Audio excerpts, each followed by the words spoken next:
dans la chaleur d'un quartier animé de Cotonou, où les rires des enfants se mêlent aux appels des marchands. Une histoire simple mais puissante a pris racine. C'est l'histoire d'un petit garçon de 8 ans, Kaël, et d'un vieil homme, Monsieur Diop, dont le chemin était assombri par le chagrin. Chaque matin, sur le banc poussiéreux du parc, sous le même flamboyant, Monsieur Diop s'asseyait, le regard perdu. Les enfants jouaient autour de lui, mais il ne les voyait pas. Son monde s'était éteint avec sa femme, quelques mois plus tôt. Kaël, avec ses grands yeux curieux, l'avait remarqué.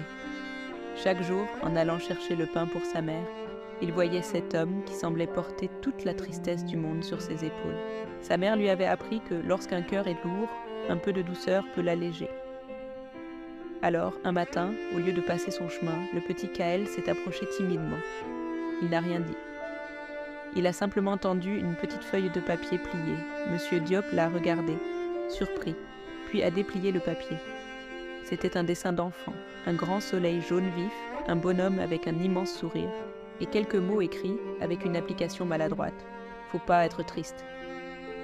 Quelque chose s'est brisé en Monsieur Diop.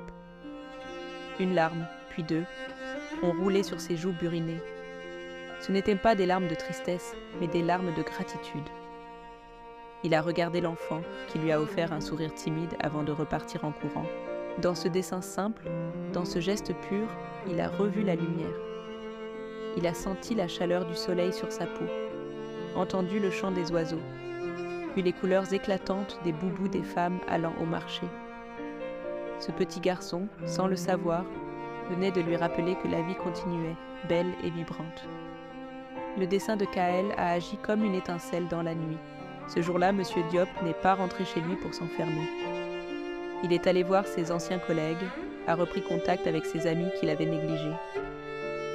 La semaine suivante, il s'est porté volontaire pour aider à la petite école du quartier, pour lire des histoires aux enfants. Il voulait redonner un peu de la lumière qu'il avait reçue. Kaël ne l'a jamais su. Pour lui, c'était juste un dessin. Mais pour Monsieur Diop, c'était un sauvetage. Cet enfant de 8 ans lui avait montré le chemin, lui rappelant une vérité universelle. Un simple geste de gentillesse peut changer une vie. Parfois, les plus grandes leçons ne viennent pas des sages, mais de la pureté du cœur d'un enfant.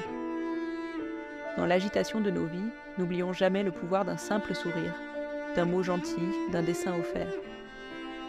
Cette histoire nous enseigne que la compassion est une langue que tout le monde comprend. Elle nous rappelle que même le plus petit d'entre nous peut être le plus grand par ses actions. Merci d'avoir écouté. Si cette histoire vous a touché, n'hésitez pas à la partager et à vous abonner pour d'autres récits qui réchauffent le cœur. Prenez soin de vous et de ceux qui vous entourent.